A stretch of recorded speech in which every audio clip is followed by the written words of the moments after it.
let's go over and talk to Julie, who is in New Hampshire. Hey, Julie, you're on. Good morning. Good morning, studio. Morning. I was calling you had made a comment about the pediatrician and you had seen older kids in the office. Yes. When my daughter graduated, Go ahead. Sorry. go ahead, sorry. Oh, no, we're just dancing around going, you're up. Go ahead. No, and my daughter, when she was graduating high school, we figured we had to go to a new pediatrician. And the pediatrician said, nope, you get to go all through college. Wow. And now, fast forward 4 years, my daughter just graduated college, and she went for the last time, and she said it was so odd seeing toddlers and then herself. Oh, she thought it was odd, too. I wasn't shaming anyone. I think I need to – that's what I was going to say before your story was. To me, it was a shock to see older kids there when the walls were painted with little fishies. So I understand if you get a doctor, you want to stay with that doctor.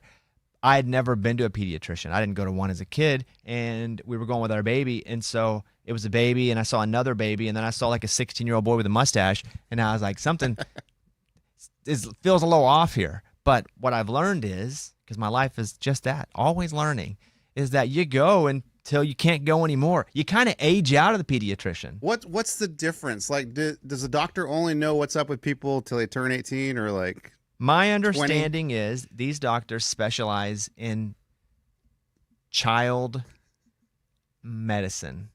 But it doesn't mean they don't understand adult medicine. Yeah. But they're dealing with kids, how to communicate with kids, etc. Oh, that's probably it. They're probably better just dealing with kids. And they're dealing with a lot of babies. Yeah. And there's an education on babies that I know that normal adult doctors don't do. They don't have babies. They have them, but they don't treat them. Dude, my pediatrician was so rude. Like, just that's odd. Pediatrician's supposed to be like super nice. I know, and he was so rough with me all the time. I'd be like, "Ow, dude, that hurts," and he'd be like, "Open your mouth. Come on, open it. Hurry up." It's like, it was so weird because now that I think about it, yeah, like pediatricians, they're supposed to know how to deal with kids and make them feel comfortable at the doctor, but mine was bad. You sure that was a pediatrician? It wasn't just like Carl? No, it was because he had the giraffes on the wall. Oh, he did? Yeah. Julie, was your daughter, like, was she sad to lose that relationship? Because that seems like a very long doctor-patient relationship there. Yes, and I also I didn't feel shamed when you were talking about it. I also felt how odd it was that she would continue to go. So I was on the same page, and I just thought it was interesting that they get to go until college. Well, I appreciate you calling. In no way, and I hope I was clear when I initially said it too, I wasn't shaming. I was confused because, again, there's all these things that are making it more fun for a 2 or 3 or 4-year-old to be there, and then a kid in high school walks up with his ankle injury from football practice. You know. Well, thanks, Julie. Congratulations on your daughter. She just graduated college. Is that what you said? Yeah, on Saturday. That's awesome. Congratulations on that. Thanks. All right. Thank you for calling. See you later. Thank you. Have a great day. Bye-bye. It's almost like phone lines now are getting the Zoom delay. Really? That's why you guys are... We used to not have the Zoom delay. Back in my day, phone lines were solid. Immediate. Now it's like the Zoom delay where you got to give it a second or you start talking over the top of each other. Amy just left, so Amy went to go watch her son run in state, and he is running in Knoxville, which is a couple hours away, and I think she would have missed it had Lunchbox not told her that Knoxville is a different time zone. Yeah, Amy didn't realize that she was going to be going to Eastern time zone, so she was going to be late, miss her son. I was like, Amy, you got to go. No, I got plenty of time. I mean, I'm basically a hero. We are on as far right as you can be of the Central time zone, and there. That sucks. So you drive a little bit to the east, boom, you're popping a time zone, which means our relationship with the sun and darkness is awful all the time. Yeah, it's different. Even when it is the best, it's still the worst of everybody in the Central time zone. But yeah, you drive a little bit to the right, and the next thing you know, you're in Eastern time zone, and it's pretty crazy. And she would have missed it because it's so close, you wouldn't think that would be a time zone change. That happened to me. We were taking my kids to a state football game, and it was in Knoxville. And we're like, we got plenty of time. We get there, it's halftime because I didn't realize. I think I told you guys this. It was so stupid. I could not. I was so dumb. Let's go to Catherine in West Virginia. Hey, Catherine, you're on the show. Good morning, studio. Morning. So I just want to let you know, Lunchbox, as much as you would like to believe that she forgot the anniversary, quote unquote, she didn't. That's really just a test for you to make sure that you remembered the anniversary. We have a tendency to do that to keep you guys on your toes. You're absolutely. I mean, I'm glad you think you're playing games with me. You think you're playing chess and I'm playing checkers. But my wife is just not that good. Okay, like she does not play checkers or she doesn't play chess. I mean, there was a couple years ago when she texted me happy anniversary the day before because she had the day wrong. I mean, her parents all texted happy anniversary on the wrong day. So I promise my wife wasn't playing games. She just happened to remember why we were sitting there at the spring carnival and she looked at her phone and saw the date. So Also, maybe it's not that big a deal after you've had a bunch of them, and it's not one of the milestone ones. correct. 'Cause if it's 11, Yeah, 11. you think? It seems about like that. There's nothing really special about 11. I feel like it's always a big deal to them, though. To Like, them meaning women? yes. Because, like, to us, I mean, dude, I don't care to celebrate anything. Don't care. Is But- that because you don't want to spend the money? No. I just, like, for me, days, like, remember, you know, when people are dating and they're just like, oh, it's our 2-month anniversary. Like, that's not real. Like, 2 months. But whatever. I just don't like celebrating, like, just days. What do they do? What about Christmas? Well, I That's love- celebrating a I do day. love Christmas. I do love that one day. Do you like celebrating just the days you can remember? It helps. It helps. But like birthdays, even my birthday, I'm like, it's fine. But like, we don't have to do anything crazy. Yeah, but you're getting older now. That's why. That's yeah, true. It starts to be kind of a mortality reminder more than a celebration. Yeah. Okay, Catherine, I appreciate that call. Thank you for listening. And anything else you want to say to Lunchbox before we, this is over? Nah, not to Lunchbox. Okay. No, I just want to say I too am not great about celebrating things though either. Like I'm much more, I'd rather have the party for someone than to receive it. So I totally understand that too. But I bet she remembered. Well, thank you for calling. I hope you have an awesome it's Monday, so week. All right, guys, have All a right. good one. Bye-bye. Let's go to Troy in Tennessee. Let's do one more on this. Hey, Troy. Yes. Hey, Bobby. What's up, buddy? Going good. How are you today? This is the first time caller, long time listener. That's awesome, man. We're doing good. I love it. You guys are amazing. Thank you. I got to give a shout out. Say, I cannot believe Mr. Lunchbox. I love all you guys, but Lunchbox, seriously, come on. You don't remember the day you got married? That should be the happiest day of your life. I'm not sure if it's 11 years or not, and even your wife doesn't know. I am shocked. I mean, it was a happy day, but I mean, when my kids were born, it was a happier day than when I got married. I mean, if we're being real, I mean, the marriage is fine. It's cool, but it's not the happiest day of my life. Not even close. I mean, it's crazy. I mean, people are going to say that's crazy, but I think in reality, if you think about it, getting married is not, when you look at the timeline of life, it's a small, like, little day. Yes, it's cool, but there's so many more bigger days. Prom king, Price is Right, Interesting. kids being born, So you'd probably put it like what, 6 or 7? 6 or 7. It was a great day, though. No, it was a great day. Top 10. Hey, you can't say it's not top 10. I mean, I remember it. Like, I mean, when we went to Austin for iHeart Festival, we stayed at the hotel that we stayed at on our wedding night, and I texted my wife, said, back where it all went down, you know what I mean? And I said, I got the same room as on our wedding night. She goes, really? And I was like, no, I don't remember what room we got, but this is where it happened. I even said, I was like, really? That's crazy. He remembers what room, but he doesn't remember his actual date. All right, Troy. Appreciate that, man. Anything else you want to say? Well, like I said, I get it. Yeah, you know what? I was married and divorced, and I remember the day I got married to her, and I'm remarried, and I'll never forget the day that I remarried because it's the best day of your life. But I had kids, and yeah, it's great to have kids, but to forget the day you were married, I guess it just kind of blows me away. But Lunchbox, I love you, man, and I love the whole crew. You guys are awesome. Well, thank you, Troy. Hope you have a great week. You as well. Take care, Bobby. Take care. I love you guys. Bye. Bye-bye. I'm fortunate because my wife's company that she started is named after our anniversary. That's so smart. I know. So smart. I had to think about mine for a second. I was like, Anytime I log into like any banking stuff, which I do multiple times every day, that's listed as one of the things. So it's the name, so it's there. That's good. So I'll never forget because of that. Okay, thank you for the calls. Let's roll a few more of these voicemails, and then we'll get to some stories. Ray, if you'll hit 4. I feel like we all need to be called something, us regular listeners, like Jimmy Buffett fans or parrot heads, you know? What should we be called?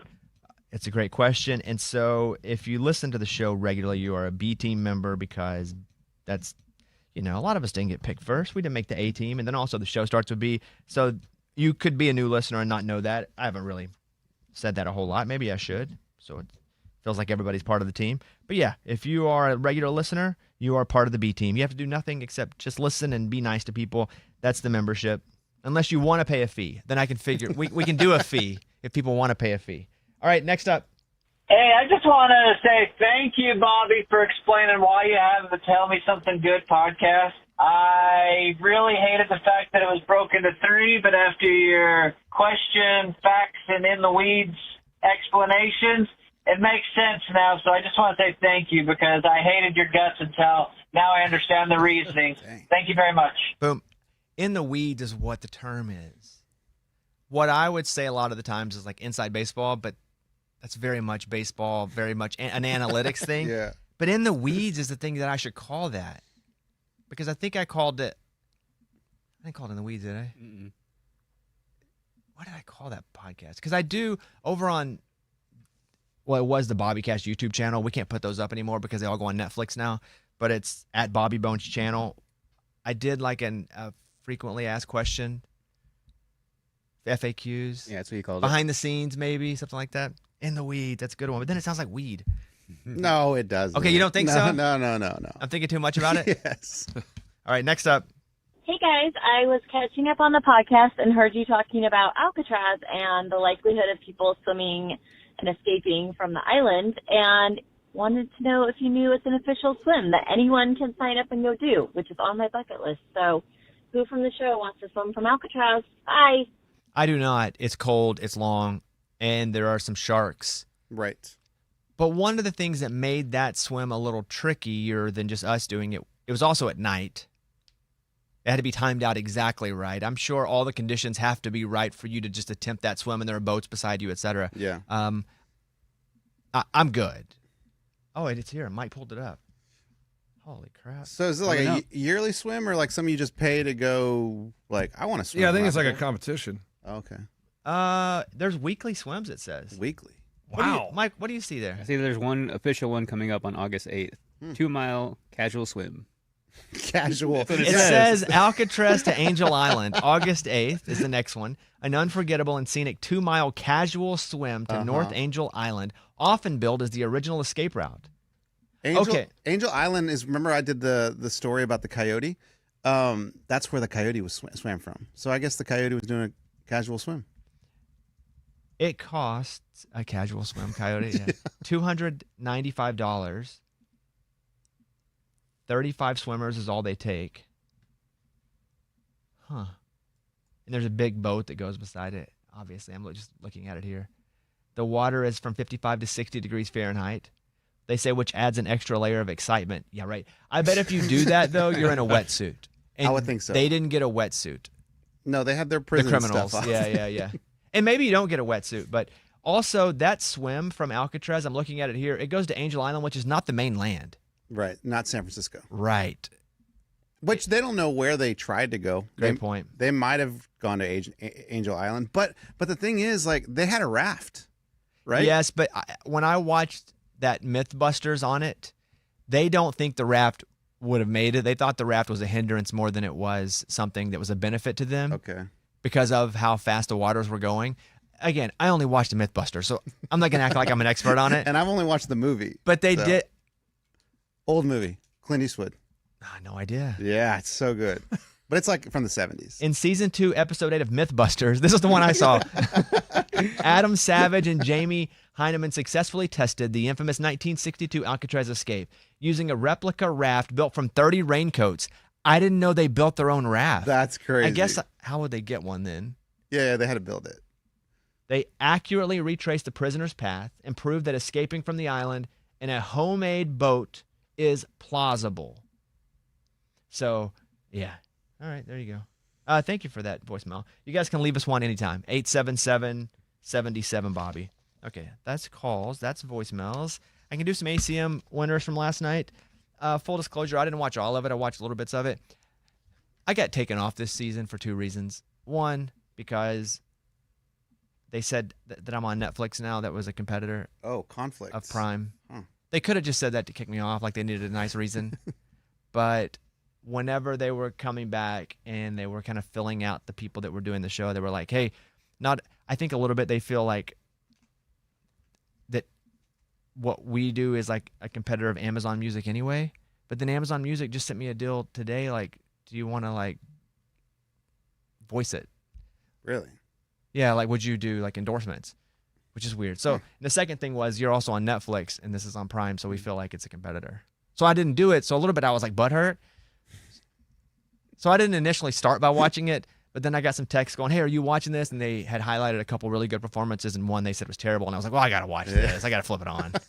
So some stuff. I thought Cody winning Entertainer of the Year, Cody Johnson, I thought that was awesome. That is cool. Just it's different. And I love that dude. And it's like he's like the guy that doesn't live here, the guy that did everything different, like independent, and then signed a record deal with Nashville his own way. And like I like people that do things different. Ella Langley won Female Artist. Parker McCollum won Album of the Year. Song of the Year, Choosing Texas. Single of the Year, Choosing Texas. So Ella won those 2 as well. Music Event of the Year, Ella and Riley Green, Don't Mind If I Do. I think they've won that 2 years in a row because I think last year they won the other one with their other song. They should just do songs together. Yeah, every single time. Even if they hate each other. And I'm not sure where that stands now, but they should just do songs together. Brooks and Dunn won Duo of the Year. Look at them. Yeah. Still doing it. Group of the Year, Red Clay Strays. And then these we knew. Avery Anna won New Female Artist of the Year. Tucker Wetmore won New Male Artist of the Year. Stephen Wilson Jr., Visual Media. Songwriter of the Year, I think for the 4th year in a row, is Jessie Jo Dillon. She just crushes. And Artist Songwriter of the Year is Ella Langley. So congratulations to everybody. They just play too many new songs. That's my complaint about this show in general. I think it's hard for a casual to mid country music fan to watch it and enjoy the live performances when you know none of the songs, because it was a lot of new music. Did you, Morgan, you watched it? You were posting on Instagram. Yeah, I was live tweeting. It definitely a lot of new. I felt like this year we really finally saw like the full switch over to the new class, if you will. Like all the categories had a lot of the younger artists, and like all the winners were younger artists. Besides Brooks and Dunn, they still are dominating that duo category. But yeah, all the performances were different than, you're not hearing their number one songs anymore. You're hearing their like deep cuts off the album. And it was cool. I will say like the audio was pretty rough. That's one of the reasons I flipped over, because they were a couple things. I'm glad you said it, because I wasn't going to bring up any negative, because then I sound like a sourpuss. Because you didn't make it. Because I did, yeah. They said the audio was pretty brutal. Well, I've seen a lot of those artists live, and they sound great live. But on that show, I was like, this is not good. Whatever was happening was not good. What did you feel like the highlight of the whole show was? Give me a high. Cody Johnson winning. I feel like he was just respected by everybody in the crowd. Like Yeah. nobody was rolling their eyes. Look, Morgan Wallen dominates in every single category. Morgan has shown he doesn't want to go to these award shows. So the voters, which the voters are people in the ACM, the group, the voting members, I think they probably now are going, well, if he's not going to come, do we want to give him the award? And so what came first, chicken or the egg? Him being, hey, you're not welcome here, or him going, I don't want to come anymore. And so people won't vote him, even though he's the most dominant thing in our industry. Other than that, like Cody Johnson, that's so legit. And I think everybody respects how Cody did it and the music that he makes, and he's wildly successful, massive shows, etc. So, yeah, I'll co-sign that. Yeah, and it was cool. I mean, him winning that was his first time. Parker McCollum won his first album of the year. Ella Langley won her first female artist of the year. So it was just a lot of like big, all of them were super emotional getting those big moments. So that was cool to see. Again, just that almost like the changeover in the classes is what's really happening. Did you watch it at all? No, I didn't watch any of it. Over. Who won? Were you mad because of me? Yeah, dude. Yeah, I was like, thank you, I'm not man. watching this. Thank you. You let Bobby on there? You didn't even know, but I appreciate that. Yeah. Well, who won group? Red Clay Strays. Okay, cool. So did they win last year too? I think so. Okay. Because Old Dominion, like, no more. Because they for a while there, dude, they could not lose. Yeah. Right? Old Dominion every year. Duo and group, you kind of know. Who won? Is that last year, Mike? It's last year. Okay, so they did win last year. Red Clay Strays were just nominated. Okay, Old Dominions. Yeah. So maybe Old Dominion was there, like, ready to pick up our 18th in a row. Here we go. I think it would have been their 8th. They did like a whole concert here because they won 7 in a row. That's crazy. Old Dominion did. So I don't know if it was ACMs though or CMAs. They kind of blur together for me. It's hard with duo and it's hard with group because there aren't a lot of duos and there aren't a lot of groups. Just they're making hits. Yeah. Selling big shows. Like there's like 2. I mean, there's a lot of people nominated, but like Flatland Cavalry, they're so new into the world of where the ACMs get to vote for them. Those people, they've been around for a while, obviously. We just had Cleto on the Bobbycast, but they've been doing it. But being exposed to the entire country, the award voting, that's new. Old Dominion and then Red Clay Strays. Yeah. That's Zach Brown Band. Has Little Big Town won? They haven't won in a while. They used to win a lot. Okay. But what music have they put out? But I say that, and Brooks and Dunn, it's not like they're putting out a ton of new music unless it's like the reboot stuff, but they're playing massive arena shows. And then also that duo is even harder. Yeah. Like I think they wanted to nominate Maddie and Tay again. They're not even a group anymore, a duo. When you say those people, you mean like, is it like a board that votes? No, the ACM? you vote. You vote too, you idiot. Right. I remember that. It's like 4 layers of Oh my voting. gosh. Did you vote? You get the first one where you write in your people. Okay. You get the second one, which is a mass group. It's like the most written in people. Then the third one is the actual people that are nominated. You pick a winner from it. That's so right. you didn't vote? That's right. You didn't vote? That sounds familiar. You didn't vote? I don't remember. I'm not sure. Well, But you got to take your voting seriously. I know. dude. I do. I don't want to ask a low. The sound? The sound was a low. What about your best performance? Like, what was the best performance? Honestly, Carter Faith was my favorite. She's awesome. She's so good. She sounded great even for the audio being bad. Like Was the audio bad the whole show? it was just rough. Like there was even moments where it would like when you hear a mic peak, you would hear a lot of that Or like happen. cracks or whatever? Yeah. So I feel like it was across the board, and I couldn't tell if Shania had like a script or if she was doing her own thing. There was a lot of that too. Yeah. So I was just a little confused through a little bit of the But I didn't want to be butthurt and be like, oh, the host. Because that feels butthurt to me. Can't say anything. No. Nah. I'm not. So when it comes to like the song selection, does the artist have all the power? Like, we're going to play this song. Sort of. If they really want an artist, the artist can say, I'll play, but I'll only play if you let me do this song. Okay. It's a constant fight with every award show because especially when it's on television and television is rated by like quarter hours, they need those artists to play the hits or people are going to change it. With a streaming platform, not so much. They can really do whatever they want. Doesn't mean it's going to be fun for the person watching, but the broadcast television folks, because of how they're rated, they want people to play hits. And that's a battle with the big artists. Because the big artists can go, I don't want to play a number 1 song that's already peaked for me and we're on a new song and it's new, but I need the publicity for it. And then they're going, no, but we need you to play a hit so you can keep people on the show. And sometimes they'll like do a medley. Sometimes if it's like Keith Urban and they must have them, they'll be like, fine, you can play your new song as long as you come and play at the show. Because these shows don't pay these artists. They don't pay them to do it, and they don't pay for their production. So the artist has to pay for the band. Record label does. Oh, wow. So it's easy for them to go, nah, we're not going to do that because we don't want to play a song that everybody already knows. It's not helping us, and we don't want to pay the money for it. What are you going to say? Well, and that was, I feel like that was kind of the thing with Casey Musgraves because she made her debut last night. That was the first time she'd ever performed, and it was one of her brand new songs. So I saw that, and I saw that she was doing the song Dry Spell, and she started on a dryer or a washer, which I thought was hilarious. Dry Spell? It was just like her music video.